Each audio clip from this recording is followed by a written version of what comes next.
Hello everyone, and thank you so much for joining us for tonight's episode of the ENGEN Pitch and Polish program. With me, your host, Mcz James. You're in for a very exciting episode tonight as we get to see the first two contestants pitch in our semi-final round.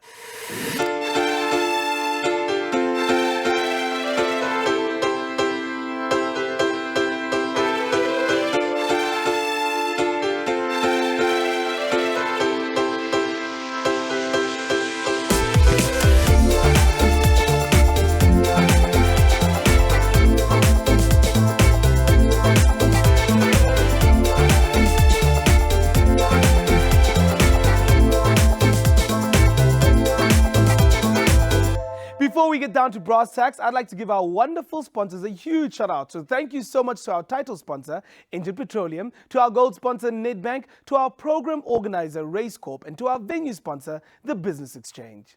Speaking of venues, last night our 4 semi-finalists were treated to a dinner with Race Corp CEO Alon Reyes. And I want to know why I wasn't invited.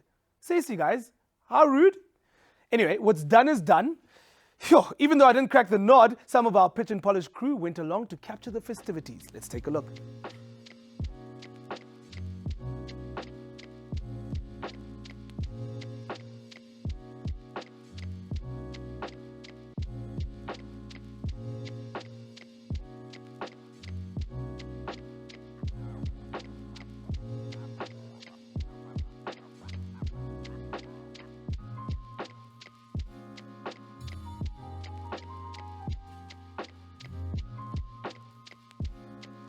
So everybody, thanks for coming tonight and sharing your stories with us.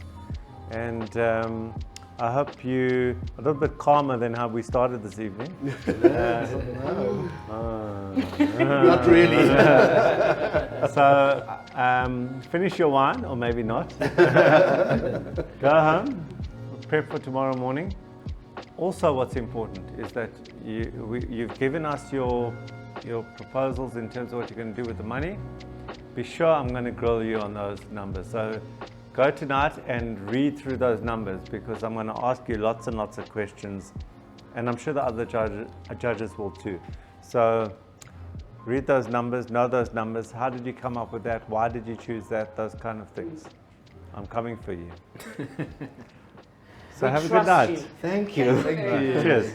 Cheers. Thank you, Alon. Cheers. Well, it certainly looks like they had a lot of fun. I wonder if the crew got fed and watered too, eh? Moving along. Last week we saw our semi-finalists having to do some quick thinking as they had to adapt and simplify their pitches when they went up in front of the world's cutest judges ever. I still can't get over how adorable it was. But as fun as that was, it's now time to get serious. Our semi-finalists go up in front of our grown-up judges for a spot in the final. Speaking of which, here's a reminder of who's sitting in the judging panel tonight. Back representing ENGEN Petroleum is Bongiwe Bako. She's joined by Nedbank judge Monique China. And rounding up the panel is Race Corp CEO Alon Reyes. Tonight, we'll be seeing the pitches of Bunse of Bar Health and Peter Nfiluen from Gujju. Earlier, I caught up with Bunse to chat about her experience pitching in front of our judging panel made up of many entrepreneurs, and to find out how she's feeling ahead of tonight's pitch. So Bunse, you've made it to the semi-finals. Hey, congratulations once again, by the way. Thank you very much. This morning, a bit of a different pitch for you. You had to pitch in front of some children. Weren't expecting that. How did that go? The moment I took off my blindfold and I saw the kids sitting there in front of me, I was pleasantly surprised. It wasn't what I was expecting, but they were so poised. They really looked like they were here for business, and they weren't making, they really were in character. Yeah, they didn't seem like normal children. They didn't. Like mini judges, exactly. How did you have to adapt your pitch when it came to pitching for the kids? So instantly I thought, okay, audience, speak to your audience. They won't understand the big language that we use. I need to speak a language that they understand. And I think it worked. I think I spoke to them and I went down to their level. So I made an example of when I was their age, what I did and how I felt and why that led me to where I am. So I think that may have resonated with them, and for that I think they might have liked me. Okay, well I'm glad they liked you, because now you've got some tough critics to impress. You're going into your third pitch of Pitch and Polish. How are you feeling? So taking from what we learned this morning, just speaking to my audience in a language they understand. So I understand my business because I've been working in it.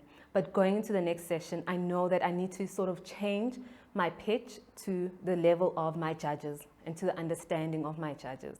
Okay, so from your second pitch to this third pitch, what can we expect as a major difference between those two pitches? So I really want the judges to understand how much I have grown as an entrepreneur and how I've built this business into what it is. I think that was one of the questions that I was left with in the previous session, to say, can I build a business? So I think that's what I'm looking forward to proving in this session. All right, well, like I said before, and will continue to say, I wish you nothing but the best. Good luck. Thank you very much. Good luck in there, Bunse. Bunse, welcome. Thank you very much, judges. You can see there are no surprises today. There are no young kids that are your judges. We are here to hear your pitch to get into the final. So are you ready? Yes, I am, judges. 5, 4, 3, 2, 1. Pitch and polish. Bar started off in the heart of a 9-year-old girl from Boksburg with the dream to build a confectionery empire. That 9-year-old girl stands before you today, 20 years later, with the wisdom that dreams are not built on passion alone, but on hard work and dedication. Judges, my name is Bunse, and I'm the owner of Bar Help. We are a healthy food and beverage production company that is on a mission to change the narrative of access to healthy eating. Having been brought up by parents who used every opportunity to feed us only the best, delicious food, I grew an affinity for healthy, delicious food. We've done this by partnering with farmers to produce delicious smoothies, juices, as well as energy balls, which is a healthy alternative to chocolate. We aim to increase our access into market. We started off at pop-up markets. We moved onto a retail online store that we created, restaurants, cafes, and most recently, retail stores like Spa and Food Lovers Market. We've managed to grow our revenue 55% year on year. And with your investment, judges, you'll allow us to grow even further into retail markets through the purchasing of processing as well as preservation equipment, as well as our systems and processes. We know we've grown, and we know that we still are going to grow, and there's a lot of work ahead of us. We need to implement systems and processes, in addition to the financial investment that ENGEN, Raise Corp, as well as Nedbank will be making into us. We are looking forward to the partnership with Raise Corp to help us implement these systems and processes into our business, to help us grow at the capacity that we know we can. Judges, my growth as an entrepreneur and that of Bar makes it very evident, and I'm sure you'll agree, that we are the investment to make. Thank you very much, judges. Sure, with 1 second to go. Perfect timing, perfect timing. So I certainly feel like today I am definitely the thorn between the roses. And you, Monique, you're making it very apparent with those, are those roses? What are those? It's fab. It's fab. Fabulous thing. Okay, Monique, questions from you. I love your analogy of the 9-year-old girl, and I'm glad that you've followed your dream and that you're still here.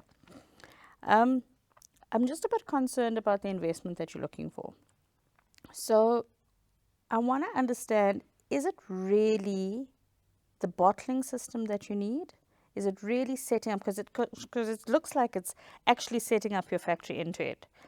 Is it that, or is it compliance? What is your pressing need actually in your business that you really, really need the funding for?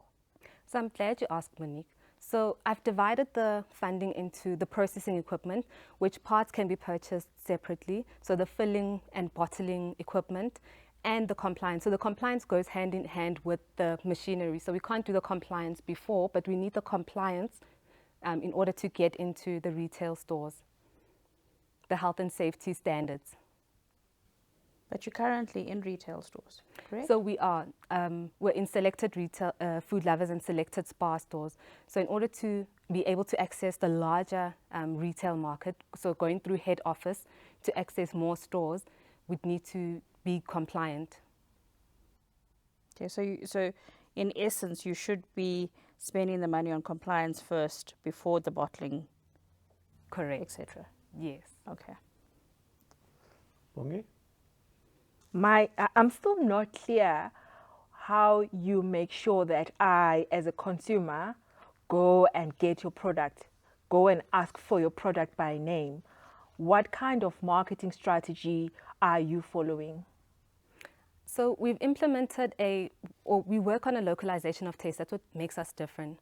And through this, in our marketing, we've branded all of our smoothies and juices with names that are familiar to the market, the mass market that we are targeting. So you'll see on our bottles, we've got Lesedi juices, we've got Boipelo juices, we've got Bunse smoothies, we've got Entle juices. So speaking to that market and breeding familiarity in our consumers. Okay, so how do I get to know about Lesedi juices as opposed to me going to an aisle and seeing, oh, there's Lesedi juices, look, it's quite interesting. But how do I know about it before actually getting to the shop? So we've invested some money in our online platforms and doing promotions in stores. So getting our brand out there and putting it in the eyes of our consumers. We've also seen a lot of growth from word of mouth. So we found that once we interact with the client, they speak to other customers on our behalf. And word of mouth marketing is one of the best forms of marketing we have. Thank you. Okay, Bonte, I've got a couple of questions. Let's start off in your pitch now. You started off about confectionery, and I know in the first pitch afterwards you gave me one of those date balls, I think it was, energy balls, right? You've moved your pitch more, you've spoken more about the confectionery this side than the juices. Was that on purpose or did I miss here? So the reason why I started off with who we are and where we started, or where I started, is because I wanted to show you the evolution that I've made as an entrepreneur. So it did start off as a confectionery store, and I do have a very sweet tooth. But I was brought up in a home where we ate healthy food. And so how did that translate into the products that we have now? So we've got our energy balls. Our juices are also quite palatable. They're very delicious. So it goes back to just having the delicious, healthy food in our product range. You were asked to submit a price breakdown, what you would do with the 650,000 Rand, right? And in here, it looks like effectively there is a setup of a full factory, right? You know, you got bottle filler, air compressor, stirring tank, and then you got the health and safety system with the ISO 22000. So that would be in phase one. But when I asked you, I think in the last round, I asked you if you had your own factory, you said you did. So is this in addition to, or you don't have any of these? You don't have an air compressor, you don't have a stirring tank. I'm trying to work out what you've got and why you need all this equipment. So right now we're working on a manual system. So that's very labor intensive and requires you to have people at every phase of the filling. But the machinery that we have, or that we've requested in our pitch, allows us to automate the systems, which means faster processing. It enables us to process at the quantity and the volume that we anticipate when going into the retail stores. We looked at your financials. So prior to this, all the judges met and we looked at all your financials. We can't see from your financials the growth year on year. It's not very apparent in the financials. So, you know, just give me a sense of the percentage growth. If you get the 650,000, you're going to get all this equipment. And we spoke about this in the last pitch where you're going to have the capability to supply. But I know Bongi's big concern is around demand. How are you going to create demand? And so I come back to what you requested, and we were concerned that you didn't want to emphasize more on marketing and getting your brand out there. So just explain to us your thinking in only emphasizing the supply side and not the demand side. So in the breakdown that I submitted, one of the things that we did say is marketing. So we understand the importance of getting the product out there. We know that we still need to put a lot of work into getting this brand known and getting people accustomed to it. But more than that, I had had a conversation with one of the beverage managers at Spa, who's responsible for the juice section. And we've been in this conversation, and one of the major requirements is just the compliance. They're very interested in the product, but they need to ensure that when they do take a product from us, that their consumers are safe. So there is already interest on that end. And if we do get into SPA, we'll start off locally and grow region per region, which will also allow us to be able to use the equipment that we've purchased efficiently. So we'll start at the level that we go into SPA at and grow accordingly. So it won't be just one big jump. Can I ask one more? Sure. Just looking at your financials also, and I'm glad you brought up the confectionery piece also. You split between the juice, you split between the catering, between the flowers. Again, I'm going to ask, is the machinery for the juice really where you're heading? Or are you dabbling in the extra pieces because it brings a form of income? So we've seen a rise in the juice sales over the last few months with the introduction of our fruit juices. And so that's where we want to place our focus, because we know that if we invest in that more, we'll see a greater return on that investment. Can I ask? Yeah, sure. Go. Are you comfortable with how your cash flow is as a business owner? Or is there any aspect that worry you going forward in terms of your business? So I'm very glad you asked that question, because that's one of the things I'm looking forward to getting from Raise Corp, to help us with those small systems and processes that will allow us to grow into the company we need to become. So I know that there's a lot of work that we need to do in the business in terms of cash flow and other systems and processes. But I'm very confident that Raise Corp will help us and equip us with not only me as a business owner, but the business as well. Bunse, thank you for your pitch. You may leave. Thank you very much, judges. The judges had some questions for Bunse about her proposed use of the 650,000 Rand investment. They also asked about her demand versus her planned output, as well as her marketing strategy. Sure, was her pitch compelling enough to see her through to the final round? Let's see how she's feeling about her chances. Sure. So many hard questions today, eh? It's so crazy, because if you come from your first pitch, the type of questions you're being asked there, the basic questions, to today, how are you feeling about all the crazy questions the judges had for you? Sure, so they were very tough on me today, but I think it's only normal because we're at the stage of the competition. They want to make sure that whoever they choose to go into the next round is really deserving of this. So they were tough, but I think they were also fair in their questions. And do you think you handled them well? Would you have changed any of your answers now that you've got a bit of more time to think about what they asked? Because it's hard when you're in the spot right there and then, and they asking those questions can be quite daunting. Do you think you handled them well? So it is quite daunting.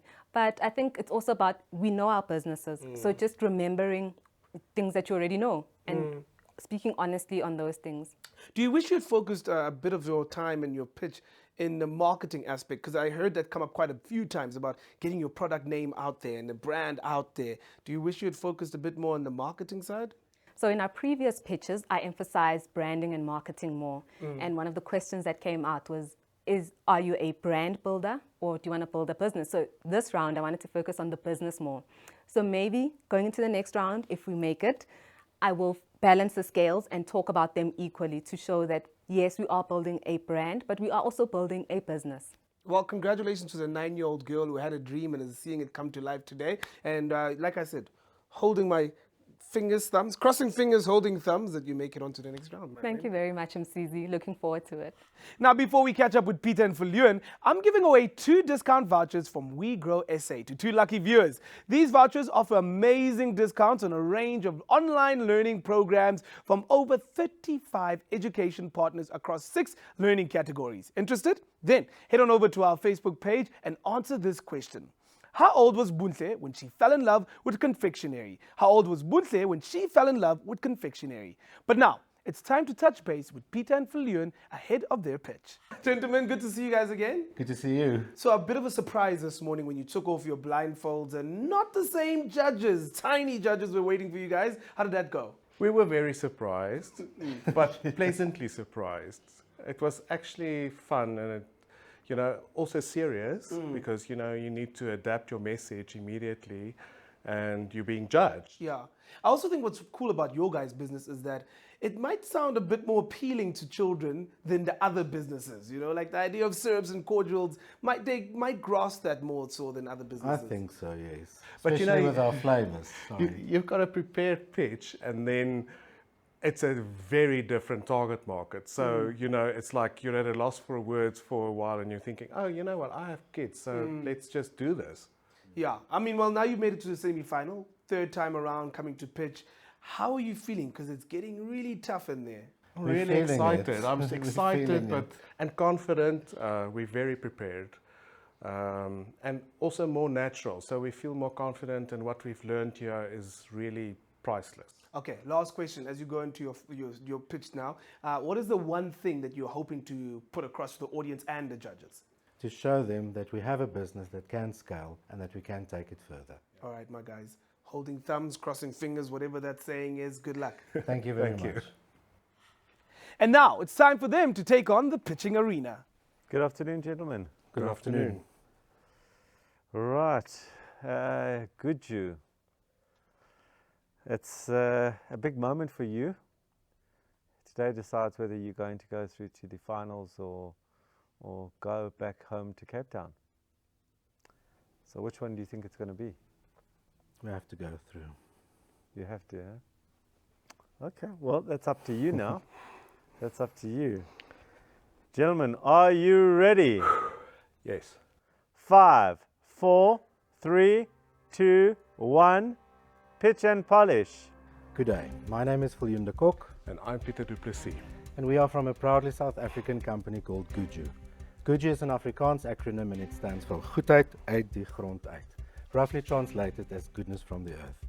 We manufacture sugar-free concentrates to make cold drinks, cocktails and mocktails with 10 times less calories and zero aftertaste. And that's what sets us apart from our competitors, our secret sugar-free blend. We made a similar version to our competitors with a much cheaper version, and it just did not sell. We are business to business focused, and we distribute our product to almost 500 retail outlets across South Africa. Our shelf life is 2 years, and we have a proven record. This year we're already on 110% growth. Our gross profit is 63% and our net profit is 35%.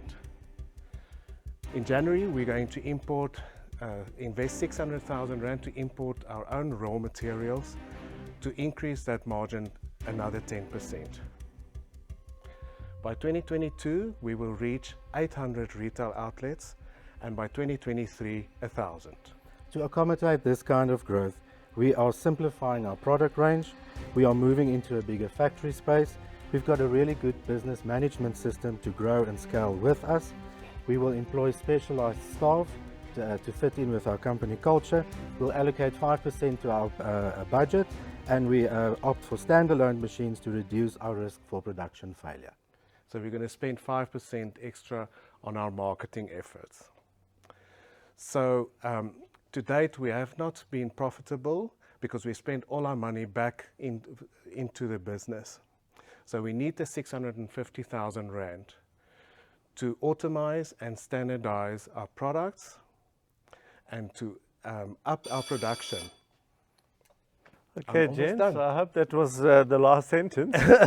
It was. One word. It caught one word. I'm going to start off today. If I look at your financials, it speaks about you were required to submit financials. It speaks about in excess of R1 million profit. So when you say you're not profitable, your financials that you submitted to us show us that you are profitable. So are you talking about cash flow, you've got no cash flow, or you've got no profit? A bit of both. So we do show profit, and we've learned now that because we have debts that we had to pay off, and a lot of that money went into debts that we had to get rid of, and we invested a lot of money on equipment, and so everything went back into the business. So yes, that and cash flow problems. Not problems, but challenges. Bongi? Thanks, Alon. Thank you, gentlemen. So there's other contestants that are as good as you are. And obviously the role of the judges is to get the best man to win. Why should we choose you? For the viewers at home, why should you be the best? Is it at the this? best for To get for our product that we're competing with the other people, or just us as in general? No, the best company that gets the cash inflow or the investment. I think we've got a proven track record. Our track record speaks for ourselves, and we've got a 2-year shelf life that puts us in a much better position than 2 of our competitors. And also, we've got a very important message. Sugar is the enemy today, and it is a killer. If you look at the statistics, it is really crazy. I mean, we got some recent statistics from South Africa. Our diabetes problem in South Africa is more than double than the rest of the world. And in 2019, almost 90,000 people in South Africa died just from diabetes. That's bigger than a soccer stadium. Huge problem. I'm so glad you brought up the sugar story, because you say sugar-free, and that's clearly your selling point, but nowhere in your financials or the way that you want to spend your money do you mention how you're going to get any certification and actually uplift the fact that you are a sugar-free product. We already have that certification with laboratory results. So we can prove it. You cannot put it on your label, it's against the law. So to claim sugar-free, you have to prove it with lab results. So how else do you market it besides just sugar-free? So tell me a bit about Sugo then. Oh, well, Sugo we haven't mentioned now because we didn't want to confuse the brands, but we coined the Sugo brand name because it's a unique blend of a sugar replacement that we've developed. And we are busy trademarking that, and in 2024 we really want to go big with that brand as you know, for people to cook with, and a product, a standalone product on its own, because we use our blend and people are asking for it.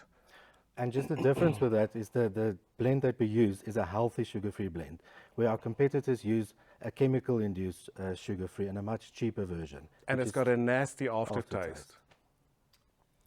Well, my producer is speaking in my ear. We have to let you go, otherwise I'm going to have a nasty aftertaste. So gentlemen, thank you for your pitch and good luck for the elimination. Thank you very much. Well, that seemed to go quite well for them, but the judges did throw a couple of tough questions, particularly about what makes a sugar-free offering unique. Let's join them to see how confident they're feeling after their pitch. Gentlemen, a sigh of relief, much calmer today too. Much calmer. Much calmer, It looks like we're much calmer. but inside you're still... Quick one, are you guys using your own products, eh? Oh, Yes. of course. Because every time I see you, I'm not gonna lie, you look much smaller than the time before, and I don't understand because I keep gaining weight and you guys keep losing weight. It's because you're not using Gujju yet. By Gujju, available at over 500 retailers. That would have been great. But how are you feeling after your pitch? Much better. Much We're better. feeling good as well. I think Confident. our Q&A was amazing. We could answer the questions and we were on the point. We were not raffling like the previous times. So I really think this was a much better pitch. Yeah, your Q&A was much better. Any of the questions that the judges asked that maybe caught you guys off guard? Not this time. No, not really. Okay. We were very prepared, and you know what? This whole course helped us to prepare much better, to learn some jargon and the questions that you know what to answer and if you don't know, you ask, and that's okay. And I heard you mention a couple of your other competitors, or competition, should I say, longer shelf life than 2 other of the contestants. So are you seeing anyone right now in the competition of the 3 others who you think, okay, that is competition to us? You know, maybe if we don't win, they're the ones that win. It's in the back of our heads. Okay. Once again, congratulations on a great pitch, and hopefully we see you in the next round, eh? Thank you. Thank you. Holding thumbs. Sadly for you, we're going to have to wait until next week's episode before we find out if tonight's contestants have made the cut. Just out of interest, who do you think it's going to be?